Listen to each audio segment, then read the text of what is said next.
Осень издревле была самой любимой порой деревенской молодежи. Полевая страда завершалась, и начинались вечерние посиделки Ащима-Аштима, на которые собирались девушки и парни, достигшие брачного возраста.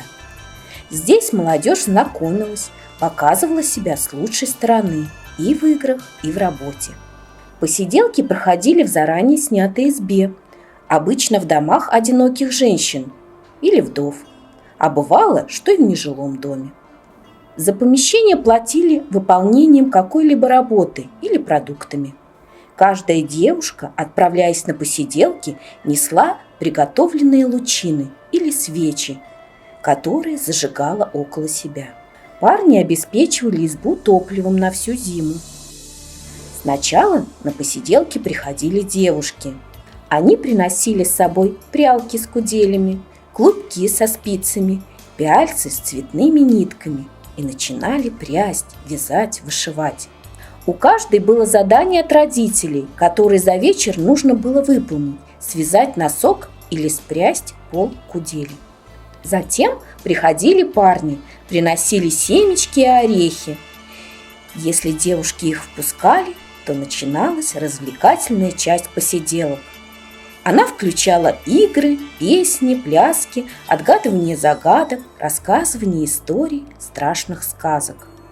С покрова в арзианских и макшанских селениях проводился праздник, который был своеобразным ритуалом перехода девушек в старшую молодежную группу. Назывался он Тетерень-Пие-Куду, Стирень-Поза-Куд, девичий дом пива. Девушки, готовые к замужеству, в течение 2 недель собирались в специально нанятом доме, топили печь, готовили угощения, варили пиво. Каждая девушка приходила в наряде, изготовленном самостоятельно, специально для этого праздника. Одежда была очень сложной, многосоставной, с обилием различных украшений, с целым рядом приемов драпирования фигуры. Самостоятельно девушки порой не могли одеться в такой костюм. Обряд одевания, в котором участвовало 2-3 человека, иногда длился несколько часов. Ирзианские девушки специально для праздника изготавливали обрядовую одежду пакай. Это была длинная рубаха из грубого, неотбеленного холста с прямыми рукавами, немного ниже локтя, глубоким треугольным грудным вырезом и разрезом на подоле.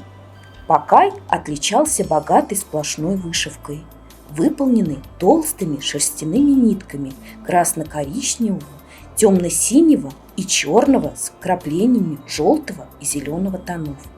Ворот такой рубахи скрепляла украшенная бисером, раковинами каури, медными цепочками застежка фибула, сюлгаму. Макшанки в белоснежных рубахах панар, подпоясанных шерстяными поясами каркст.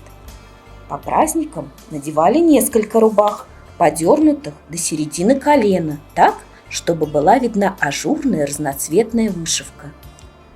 Колени закрывались вязаными наколенниками тюлкат. В украшениях использовалось большое количество шумящих подвесок, монет, жетонов, бубенцов, крупных бусин. На поясе крепились подвески тёкани с красными шерстяными кистями. На ногах кожаные сапоги со сборами кямат, кемить изготавливались на заказ. Их шили из коровьей или телячьей сыромятной кожи. Верх голенища обивался красным софьяном, а ниже шла узорная строчка и медные бляшки, расположенные в виде орнамента. В течение праздника в гости приходили замужние женщины, у которых были взрослые сыновья, готовые к женитьбе.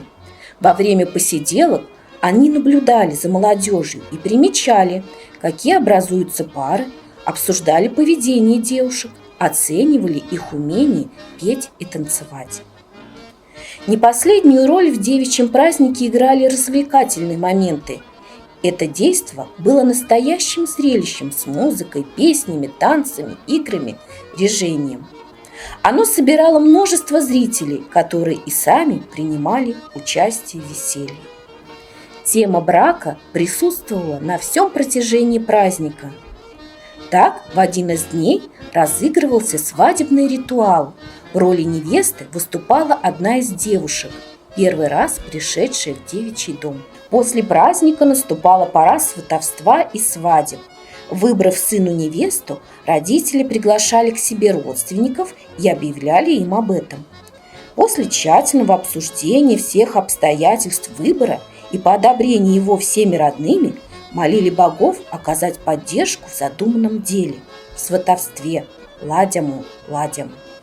После специального моления над хлебом, во время которого зажигалась родовая свеча штатол, сваты, обычно это были крестные родители жениха, укладывали в кошель молитвенный хлеб и соль из своего дома и шли в дом родителей выбранной невесты. После успешных переговоров молитвенный хлеб оставляли и взамен брали хлеб и соль из этого дома. Обмен хлебами символизировал союз двух семей. С этого момента начиналась подготовка к свадьбе.